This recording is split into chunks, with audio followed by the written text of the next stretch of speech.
Hello friends, ఈరోజు ఈ వీడియోలో AP state doctor NTR UHS ద్వారా PG medical degree and diploma courses admission కోసం కన్వీనర్ కోటాలో అలాగే మేనేజ్మెంట్ కోటాలో పార్టిసిపేట్ చేస్తూ ఉన్న students already merit list release అయిపోయింది. మెరిట్ లిస్ట్లో గ్రీవెన్సెస్ ఏదైనా ఉంటే వాటిని సబ్మిట్ చేసుకోవడానికి 18th లాస్ట్ డేట్ అని ఆల్రెడీ మనకి ఒక నోటిఫికేషన్ ఇచ్చారు. గ్రీవెన్సెస్ కంప్లీట్ అయిపోయిన తర్వాత ఫైనల్ మెరిట్ లిస్ట్ మనకి రిలీజ్ అవుతుంది. ఫైనల్ మెరిట్ లిస్ట్ రిలీజ్ అయిన వెంటనే web options and choice filling సంబంధించిన నోటిఫికేషన్, దాంతో పాటు సీట్ మ్యాట్రిక్స్ కూడా రిలీజ్ అవుతుంది. అయితే ఈ web options and choice filling release అయిన తర్వాత మనకి కంటిన్యూస్ ప్రాసెస్ చాలా క్విక్గా జరిగిపోతూ ఉంటుంది. అంటే వెబ్ ఆప్షన్స్ పెట్టుకుంటాము, ఆ తర్వాత రిజల్ట్ అనౌన్స్ చేస్తారు. ఎవరికైతే సీట్ అలాట్మెంట్ వచ్చిందో వాళ్ళు కాలేజ్కి వెళ్ళి రిపోర్ట్ చేయాల్సి ఉంటుంది. అయితే కాలేజ్ దగ్గర మీరు రిపోర్ట్ చేసేటప్పుడు ఏ టైప్ ఆఫ్ డాక్యుమెంట్స్ని అలాగే ఏ ఎఫిడవిట్స్ బాండ్స్ మీరు సబ్మిట్ చేయాలి, దీనికి సంబంధించి ఆల్రెడీ మనకి ప్రాస్పెక్టస్లో డీటెయిల్డ్ ఇన్ఫర్మేషన్ ముందుగానే ఇచ్చారు. కాబట్టి ప్రతి ఒక్కరు కూడా డాక్టర్ ఎన్టీఆర్ యూహెచ్ఎస్ అఫీషియల్ వెబ్సైట్లో ఉన్న ప్రాస్పెక్టస్ని మీరు డౌన్లోడ్ చేసుకొని కన్వీనర్ కోటాది అలాగే మేనేజ్మెంట్ కోటాది రెండు సపరేట్గా ఉన్నాయి. వీటితో పాటుగా నాన్ సర్వీస్ కోటాలో అలాగే ఇన్ సర్వీస్ కోటాలో అప్లై చేసేటువంటి స్టూడెంట్స్కి సంబంధించి ఏ టైప్ ఆఫ్ డాక్యుమెంట్స్ మీరు సబ్మిట్ చేయాలి, ఇవన్నీ కూడా మీరు ఒకసారి చూసుకొని ముందుగానే రెడీ చేసుకుంటే మంచిది. మీరు కాలేజ్ దగ్గరికి వెళ్ళి రిపోర్ట్ చేసే టైం చాలా తక్కువగా ఉంటుంది కాబట్టి ముందుగా మీకు కావలసినటువంటి ఒరిజినల్ సర్టిఫికెట్స్, వాటికి రిలేటెడ్ జిరాక్స్ కాపీస్ అట్లీస్ట్ ఒక 2 to 3 సెట్స్ మీరు రెడీగా పెట్టుకోవాలి. ఒరిజినల్ డాక్యుమెంట్స్ ఏమేమి కావాలి అనేది ఒకసారి చూద్దాము. ఇక్కడ list of documents to be submitted at the time of admission, all originals and 1 set of photo copies అన్నారు.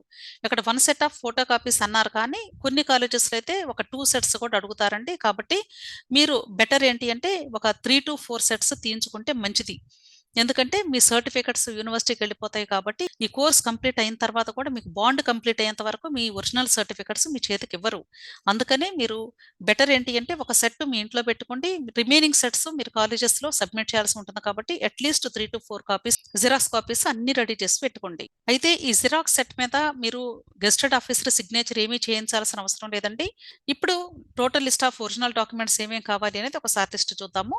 ఫస్ట్ వన్ వచ్చేసి provisional allotment order issued by MCC DGHS for all India quota category, or provisional admission order issued by doctor NTR UHS for state category అన్నారు.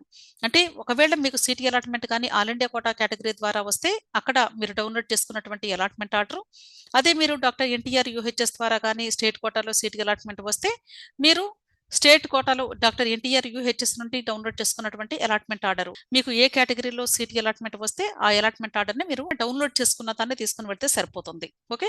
Second one వచ్చేసి NEET PG 2024 admit card అన్నారు, అలాగే rank card, 10th class or SSC marks certificate, next intermediate or +2 certificate అంటే intermediate marks list అని అర్థం, అలాగే MBBS degree certificate provisional or original అన్నారు. ఒకవేళ మీ దగ్గర ప్రొవిజనల్ సర్టిఫికెట్ కానీ ఉండుంటే అది సబ్మిట్ చేయొచ్చు. ఒకవేళ ఒరిజినల్ సర్టిఫికెట్ ఇంకా రాలేదు అనుకోండి, వచ్చిన తర్వాత సబ్మిట్ చేస్తామని మీరు అప్లై చేసినటువంటి ఎక్నాలెడ్జ్మెంట్ చూపిస్తే సరిపోతుంది. Next MBBS consolidated marks memo, అంటే ఎంబీబీఎస్లో కన్సాలిడేటెడ్ మార్క్స్ అంటే అన్ని ఇయర్స్ది కలిపి మార్క్స్ షీట్ ఒకటి ఉంటుంది, సింగిల్ షీట్ ఉంటుంది, అది ఒరిజినల్ కావాలి. అలాగే సర్టిఫికెట్ ఆఫ్ ఇంటర్న్షిప్ ఎప్పుడు కంప్లీట్ అయిందో అది మీకు సర్టిఫికెట్ రూపంలో ఇస్తారు, కాబట్టి ఆ సర్టిఫికెట్ను కూడా మీరు సబ్మిట్ చేయాలి. Next medical council registration certificate, మీరు ఎంబీబీఎస్ కంప్లీట్ అయిపోయిన తర్వాత మెడికల్ కౌన్సిల్లో రిజిస్ట్రేషన్ చేసుకుని ఉంటారు, ఆ రిజిస్ట్రేషన్ సర్టిఫికెట్ కూడా మీరు సబ్మిట్ చేయాలి. Next migration certificate of MBBS, మీరు ఆల్రెడీ అప్లికేషన్ ఫిల్లింగ్ కంప్లీట్ అయిపోయిన తర్వాత డాక్యుమెంట్స్ అప్లోడ్ చేసినప్పుడు ఇవన్నీ కూడా చేశారు కాబట్టి మీ దగ్గర ఉన్నాయి కాబట్టి అవన్నీ కూడా ఒరిజినల్స్ ఉండాలి. Next study and contact certificates of MBBS degree certificate అంటేనేమో ఓడి అంటాం కదండి, అది ఇక్కడ స్టడీ అండ్ కాంటాక్ట్ సర్టిఫికెట్ అంటే ఏ సంవత్సరం నుండి ఏ సంవత్సరం వరకు చదివారు అనేది ఆ డ్యూరేషన్ పీరియడ్ మెన్షన్ చేసి రాస్తారు. అది మీరు ఎక్కడ ఎంబీబీఎస్ చేస్తారో ఆ కాలేజ్ దగ్గర నుండి తీసుకోవాల్సి ఉంటుంది. Integrated permanent community certificate for SC ST BC categories అన్నారు. అంటే ఒకవేళ మీకు రిజర్వేషన్ కానీ ఉంటే బీసీ ఎస్సీ ఎస్టీ వాళ్ళు, అంటే ఒరిజినల్ పర్మనెంట్ కమ్యూనిటీ సర్టిఫికెట్ అంటే ఆ క్యాస్ట్ సర్టిఫికెట్ మీద ఒక బార్ కోడ్ ఉంటుంది రైట్ సైడ్, ఆ బార్ కోడ్ ఉన్నటువంటి సర్టిఫికెట్ని మాత్రమే మీరు ఒరిజినల్ది సబ్మిట్ చేయాలి. అలాగే photo copy of Aadhaar card మన ఒరిజినల్ వాళ్ళకి ఇవ్వకూడదు కాబట్టి ఇది మాత్రం ఫోటో కాపీ అంటే జిరాక్స్ కాపీ ఇస్తే సరిపోతుంది. అలాగే photo copy of PAN card కూడా అడుగుతున్నారు, అది కూడా మీరు సబ్మిట్ చేయాలి. అలాగే fee as mentioned under clause 3(2) అంటే ఫీజు కూడా మీరు ఎంత పే చేయాలి అనేది, అంటే ట్యూషన్ ఫీ ఎంత కట్టాలి, అలాగే కాలేజ్ ఫీ ఎంత ఉంటుంది, ఆ డీటెయిల్స్ అన్నీ కూడా క్లాజ్ 3(2)లో మెన్షన్ చేశారు. ఒకసారి అది చూసుకోండి, ప్రాస్పెక్టస్లో ఉంటుంది. దాని ప్రకారంగా మీరు ఫీ పే చేయాల్సి ఉంటుంది. Next, anti ragging affidavit signed by both student and parent అన్నారు. యాంటీ ర్యాగింగ్ ఎఫిడవిట్కి సంబంధించి ఇక్కడ ఆన్లైన్ లింక్ ఇచ్చారంటే, వెబ్సైట్ లింక్ ఇచ్చారు. ఈ వెబ్సైట్ లింక్లోకి ఎంటర్ అయ్యి మీరు ఆన్లైన్లో అప్లై చేయాలి. ఆ తర్వాత మీరు అప్లై చేసినటువంటి సబ్మిటెడ్ అప్లికేషన్ ఫామ్ డౌన్లోడ్ చేసుకుని దాని మీద స్టూడెంట్ పేరెంట్ ఇద్దరు కూడా సిగ్నేచర్ చేసి ఏ కాలేజ్ దగ్గర సీట్ అలాట్మెంట్ వచ్చిందో అక్కడ మీరు సబ్మిట్ చేయాల్సి ఉంటుంది. అలాగే any other certificate claiming the reservation under పీడబ్ల్యూబీడీ ఆర్ ఈడబ్ల్యూఎస్ ఇఫ్ అప్లికబుల్ అన్నారు. ఒకవేళ మీరు పీడబ్ల్యూబీడీ కేటగిరీ ఆర్ ఈడబ్ల్యూఎస్ కేటగిరీకి సంబంధించిన వాళ్ళైతే వాటి యొక్క ఒరిజినల్ సర్టిఫికేట్స్ కూడా మీరు సబ్మిట్ చేయాల్సి ఉంటుంది. అయితే ఈడబ్ల్యూఎస్ కేటగిరీ స్టూడెంట్స్ ఎవరైతే ఉన్నారో వీళ్ళు మాత్రం ఖచ్చితంగా April 1, 2024 లేదా ఆ తర్వాత మాత్రమే తీసుకున్నటువంటి ఈడబ్ల్యూఎస్ సర్టిఫికేట్ మాత్రమే మీరు సబ్మిట్ చేయాల్సి ఉంటుంది. Next, indemnity bond 1 and bond 2 to be submitted at the time of admission without fail అన్నారు. అంటే ఈ బాండ్స్ కి సంబంధించి ఆల్రెడీ మనకి టెంప్లెట్స్ ఇచ్చారండి. అవి డౌన్లోడ్ చేసుకొని వాటిని ఫిల్ చేసి సబ్మిట్ చేయాల్సి ఉంటుంది. నెక్స్ట్, పాస్పోర్ట్ సైజ్ ఫోటోస్ 3, అంటే పాస్పోర్ట్ సైజ్ ఫోటోస్ కూడా మీరు తీసుకొని వెళ్ళాలి జాయినింగ్ అప్పుడే. ఓకే, ఇక్కడ మీరు చూడొచ్చు, form of bond to be executed by the candidate joining PG courses at SVIMS Tirupati. అంటే మీకు Sri Venkateswara institute of medical sciences తిరుపతిలో కానీ మీకు సీట్ అలాట్మెంట్ వస్తే అప్పుడు ఈ ఎడిమినిటీ బాండ్ 1 అండ్ బాండ్ 2 మీరు సబ్మిట్ చేయాల్సి ఉంటుంది. అర్థమైంది కదా? దీనికి సంబంధించినటువంటి డీటెయిల్స్ అన్నీ కూడా ఇచ్చారు. ఇది మీరు 100 rupees non judicial stamp paper మీద టైప్ చేయించాలి. ఈ మ్యాటర్ అంతా కూడా టైప్ చేయించి ఆ తర్వాత ఇక్కడ స్టూడెంట్ సిగ్నేచరు, అలాగే స్టూడెంట్ కి సంబంధించి 2 మెంబర్స్ నుండి విట్నెస్ సిగ్నేచర్స్ కూడా తీసుకోవాల్సి ఉంటుంది. ఈ 2 ఫామ్స్ కూడా కేవలము శ్రీ వెంకటేశ్వర మెడికల్ కాలేజ్ లో సీట్ అలాట్మెంట్ వచ్చిన వాళ్ళకి మాత్రమే. అలాగే శ్రీ వెంకటేశ్వర మెడికల్ కాలేజ్ లో సీట్ అలాట్మెంట్ వచ్చినటువంటి స్టూడెంట్స్ కి ఫీ స్ట్రక్చర్ కూడా ఇచ్చారండి. ఇక్కడ యూనివర్సిటీ ఫీ వచ్చేసి 23,600 రూపాయలు. అంటే యూనివర్సిటీ ఫీ అంటే అర్థము అలాట్మెంట్ ఆర్డర్ ని డౌన్లోడ్ చేసుకోవడానికి కట్టే అమౌంట్ అని అర్థం. అలాగే ట్యూషన్ ఫీ పర్ యానం వచ్చేసి 1,75,000 రూపాయలు. అంటే ఇది గవర్నమెంట్ కాలేజీ కాబట్టి 1,75,000 రూపాయలు ఫీ ఉంటుంది. ఇక్కడ కొన్ని అదర్ ఫీజు కూడా ఉన్నాయి. ఇవన్నీ కూడా కేవలము ఎవరికైతే శ్రీ వెంకటేశ్వర మెడికల్ కాలేజ్ లో సీట్ అలాట్మెంట్ వస్తుందో వాళ్ళకి సంబంధించినటువంటి ఫీ స్ట్రక్చర్ మాత్రమే. అలాగే శ్రీ వెంకటేశ్వర మెడికల్ కాలేజ్ లో మీకు టోటల్ గా ఎన్ని సీట్స్ ఉన్నాయనేది కూడా మనకి ప్రాస్పెక్టస్ లో డీటెయిల్ గా ఇచ్చారండి. ఇక్కడ మీరు చూసుకోవచ్చు. ఇక్కడ ఆల్ ఇండియా కోటా కేటగిరీ ద్వారా, స్టేట్ కోటా కేటగిరీ ద్వారా కూడా ఈ స్విమ్స్ లో మీకు సీట్ అలాట్మెంట్ ఎలా ఉంటుంది అనేది ఇచ్చారు. ఒకసారి మీరు ప్రాస్పెక్టస్ కానీ ఓపెన్ చేస్తే మీకు ఈ డీటెయిల్స్ అన్ని కూడా అవైలబుల్ గా ఉంటాయండి. నెక్స్ట్, ఎనెక్సర్ 7 అన్నారు. ఎనెక్సర్ 7 లో నాన్ లోకల్ కేటగిరీలో అప్లై చేసినటువంటి స్టూడెంట్ ఒకవేళ 10 ఇయర్స్ కానీ ఏపీలో నివసించి ఉంటే ఇంతకు ముందు దాన్ని బేస్ చేసుకుని కూడా నాన్ లోకల్ స్టేటస్ కేటగిరీలో 15% సీట్స్ ఎలిజిబిలిటీ ఉంది కాబట్టి ఆల్రెడీ మీరు అప్లికేషన్ ఫిల్లింగ్ చేసినప్పుడు సబ్మిట్ చేస్తుంటారు ఈ ఫార్మాట్. ఆ ఒరిజినల్ కాపీని ఇప్పుడు సబ్మిట్ చేయాలి. ఒకవేళ స్టూడెంట్ కాకుండా పేరెంట్ గానే 10 ఇయర్స్ ఉన్నా కూడా వాళ్ళదైనా మీరు సబ్మిట్ చేయొచ్చు.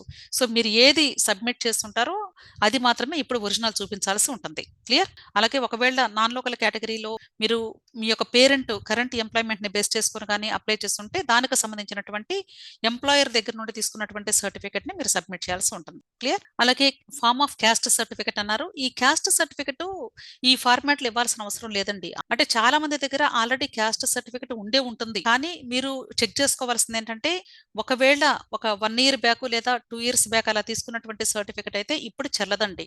సో ఖచ్చితంగా మీరు రీసెంట్ గా తీసుకున్నటువంటి, అంటే ఈ 2024లో సుమారుగా ఒక 6 నెలల క్రితం తీసుకున్నటువంటి సర్టిఫికెట్ ఏదైతే ఉందో అది మాత్రమే చెల్లుతుంది. కాబట్టి మీ దగ్గర క్యాస్ట్ సర్టిఫికెట్ కానీ ఓల్డ్ ఉంటే మాత్రం దయచేసి మీరు ప్రతి ఒక్కరు కూడా లేటెస్ట్ క్యాస్ట్ సర్టిఫికెట్ లేదా కమ్యూనిటీ సర్టిఫికెట్ పొందండి. ఇక్కడ మనకు ఒక టెంప్లెట్ ఇచ్చారు. కానీ ఈ టెంప్లెట్‌లను తీసుకోవాలని రూల్ ఏం లేదండి. మనకి గవర్నమెంట్ వాళ్ళు ఇచ్చే క్యాస్ట్ సర్టిఫికేట్ సరిపోతుంది. ఓకే, జస్ట్ వీళ్ళు మోడల్‌కి మాత్రమే పెట్టారు. అలాగే ఇక్కడ డిస్కంటిన్యూషన్ సర్టిఫికేట్ కూడా ఇచ్చారు. ఈ డిస్కంటిన్యూషన్ సర్టిఫికేట్ ప్రతి ఒక్క స్టూడెంట్ కూడా సబ్మిట్ చేయాలి. అంటే ఒకవేళ పీజీలో జాయిన్ అయిన తర్వాత డిస్కంటిన్యూ చేస్తే గానీ మీరు 3,54,000 కట్టి డిస్కంటిన్యూ చేస్తున్నట్లుగా మీరు ఈ సర్టిఫికేట్‌ని ముందుగానే సబ్మిట్ చేయాల్సి ఉంటుంది. ఓకే, ఇది జస్ట్ A4 సైజ్ పేపర్ మీద ప్రింట్ తీసుకొని ప్రిన్సిపల్ తో సైన్ చేయించుకుంటే సరిపోతుంది. అలాగే ఇక్కడ డిస్కంటిన్యూషన్ సర్టిఫికేట్ వచ్చేసి స్టూడెంట్ ఇవ్వాల్సి ఉంటుంది. Student ₹100 non judicial stamp paper మీద అంటే రిజిస్టర్ ఆఫీస్ ఉంటుంది. అక్కడ మీకు స్టాంప్ పేపర్స్ లభిస్తాయి. ఆ స్టాంప్ పేపర్ కొనుక్కొని దాని మీద ఈ మ్యాటర్ అంతా కూడా టైప్ చేయించి స్టూడెంట్‌తో పాటు ఇద్దరు విట్‌నెస్ కూడా సిగ్నేచర్ చేయాల్సి ఉంటుంది. అలాగే పీజీ కంప్లీట్ అయిపోయిన తర్వాత సర్వీస్ బాండ్ ఉందండి. సర్వీస్ బాండ్ బ్రేక్ చేయాలి అంటే మీరు తప్పనిసరిగా ₹40,00,000 పెనాల్టీ కట్టాల్సి ఉంటుంది. దానికి సంబంధించి సర్వీస్ బాండ్ అఫిడవిట్ కూడా మీరు సబ్మిట్ చేయాల్సి ఉంటుంది. ఇది కూడా ₹100 నాన్ జ్యుడిషియల్ స్టాంప్ పేపర్ మీదే మీరు టైప్ చేయించి నోటరీ కూడా చేపించాలి. ఇక్కడ డ్యూలీ నోటరైజ్డ్ అనే పదం యూజ్ చేస్తారు అంటే ఖచ్చితంగా మీరు నోటరీ కూడా చేపించాలి అని అర్థం. ఈ మ్యాటర్ అంతా కూడా టైప్ చేయించి మీరు స్టూడెంట్ సిగ్నేచర్ అలాగే ఇద్దరు విట్‌నెస్ కూడా సంతకం చేయాలి. అలాగే ఈ బాండ్‌కి సంబంధించి మీ పర్సనల్ డీటెయిల్స్ కూడా మీరు సబ్మిట్ చేయాలి అని చెప్తున్నారు. ఏ4 సైజ్ పేపర్ మీద మీరు జస్ట్ ప్రింట్ తీసుకొని ఈ డేటా అంతా కూడా ఫిల్ చేసి సబ్మిట్ చేయండి. అలాగే ఇన్ సర్వీస్ క్యాండిడేట్స్‌కి సంబంధించి సెల్ఫ్ డిక్లరేషన్ ఫాము అంటే సర్వీస్‌కి సంబంధించినటువంటి self declaration form by in service candidates అన్నారు. ఎన్ని సంవత్సరాలు సర్వీస్ ఉంది అనేది ఆ డీటెయిల్స్ అన్ని కూడా ఫిల్ చేసి మీరు సబ్మిట్ చేయాల్సి ఉంటుంది. అలాగే ఇక్కడ ఇన్ సర్వీస్ క్యాండిడేట్స్‌కి సర్వీస్ ఎలిజిబిలిటీ సర్టిఫికేట్ ఉంది. సో మీరు జస్ట్ ఈ ప్రాస్పెక్టస్‌ని ఓపెన్ చేసి చూస్తే ఈ డీటెయిల్స్ అన్నీ కూడా క్లియర్‌గా ఉంటాయండి. ఎవరు ఏ కేటగిరీలో అయితే వాళ్ళు ఆ కేటగిరీలో సర్టిఫికేట్స్ అన్నీ కూడా ముందుగానే రెడీ చేసి పెట్టుకోండి. ఎందుకంటే మీకు సీటీ అలాట్‌మెంట్ వచ్చిన తర్వాత జస్ట్ 4 ఆర్ 5 డేస్ మాత్రమే ఇస్తారండి. ఆ టైంలో ఒకవేళ హాలిడేస్ వచ్చినా కూడా మీకు రిజిస్ట్రార్ ఆఫీస్ దగ్గర మరలా మీకు ఇబ్బంది అవుతుంది సిగ్నేచర్స్ ఇవన్నీ కూడా. కాబట్టి దయచేసి ప్రతి ఒక్కరు కూడా ముందు మీరు చేయాల్సిన పని ఏంటంటే అన్ని ఒరిజినల్ సర్టిఫికేట్స్ ఉన్నాయో లేదో చెక్ చేసుకోండి. అలాగే అన్ని ఒరిజినల్ సర్టిఫికేట్స్‌కి మినిమమ్ 3 కాపీస్ జిరాక్స్ కాపీస్ తీయించి పెట్టుకోండి. ఒక సెట్ మీ ఇంట్లో పెట్టుకోండి. ఒక 2 సెట్స్ మినిమమ్ ప్రతి ఒక్కరి చేతిలో ఉండాలి. అర్థమైంది కదా! పాస్‌పోర్ట్ సైజ్ ఫోటోగ్రాఫ్స్ ఉండాలి. వాటితో పాటు ఇక్కడ బాండ్స్ ఇచ్చినటువంటి టెంప్లెట్స్ ప్రకారంగా మీకు ఏ టైప్ ఆఫ్ సర్టిఫికేట్స్ అవసరమో అవన్నీ కూడా ముందుగానే రెడీ చేసి పెట్టుకుంటే మంచిది. అప్పుడు మీకు రిపోర్టింగ్ టైం దగ్గర మీకు ఇబ్బంది పడే అవసరం ఉండదు. అలాగే మేజర్‌గా మీరు గుర్తుంచుకోవాల్సింది క్యాస్ట్ సర్టిఫికేట్ అండి. పర్టిక్యులర్‌గా క్యాస్ట్ సర్టిఫికేట్ మాత్రం ఖచ్చితంగా రీసెంట్‌ది మాత్రమే ఉండాలి. రీసెంట్‌ది లేకపోతే మాత్రం వాళ్ళు అడ్మిషన్ ఇవ్వరు. ఎందుకంటే రీసెంట్‌గా ఎంబీబీఎస్‌లో కూడా మేము చాలా ఫేస్ చేసాము ఈ ప్రాబ్లము. కాబట్టి ఖచ్చితంగా ప్రతి ఒక్కరు కూడా ఇప్పుడు గవర్నమెంట్ మారింది కాబట్టి ఖచ్చితంగా మీరు క్యాస్ట్ సర్టిఫికేట్ మాత్రం రీసెంట్‌ది మాత్రమే తీసుకోవాలి. సో ఎవరైనా ఇప్పటి వరకు తీసుకొని ఉండకపోతే అట్‌లీస్ట్ ఇప్పుడైనా మీరు ఇమ్మీడియేట్‌గా అప్లై చేసుకొని లేటెస్ట్ క్యాస్ట్ సర్టిఫికేట్ మాత్రమే తీసుకోండి. అలాగే ఈడబ్ల్యూఎస్ కేటగిరీకి సంబంధించిన వాళ్ళు అలాగే ఒకవేళ మీలో ఎవరైనా ఓబీసీ కేటగిరీ స్టూడెంట్స్ కూడా ఉండుంటే అంటే ఆల్ ఇండియా కోటాకు అప్లై చేసిన స్టూడెంట్స్ ఉంటే వాళ్ళు కూడా గుర్తుంచుకోండి. కేవలము ఏప్రిల్ 1, 2024 ఆ తర్వాత మాత్రమే తీసుకున్న సర్టిఫికేట్స్ మాత్రమే చెల్లుతాయి. దానికంటే ముందు తీసుకున్న సర్టిఫికేట్స్ అవి వర్తించవు. క్లియర్? అంతేకాదు పీడబ్ల్యూబీడీ కేటగిరీ స్టూడెంట్స్ కూడా మీరు ఆల్రెడీ యూనివర్సిటీ మెడికల్ బోర్డ్ వాళ్ళు మిమ్మల్ని చెక్ చేసుంటారు. వాళ్ళు సర్టిఫికేట్ ఇచ్చుంటారు. అది మాత్రమే యూజ్ చేసుకోవాలి. ఓకే. సో ఇవన్నీ కూడా మీరు రెడీగా ఉంచుకోండి. అంతేకాదు ట్యూషన్ ఫీ రెడీగా ఉంచుకోండి. College fee. సో వీటితో పాటు మీరు అన్నీ రెడీగా ఉంటే మీకు అడ్మిషన్ టైంలో చాలా ఈజీగా ఉంటుంది. ఇలాగే మేనేజ్మెంట్ కోటాకు సంబంధించినటువంటి ప్రాస్పెక్టస్ కూడా ఓపెన్ చేసుకోండి. సేమ్ ఇలాగే చెక్ చేసుకోండి. ఏ డాక్యుమెంట్స్ కావాలి.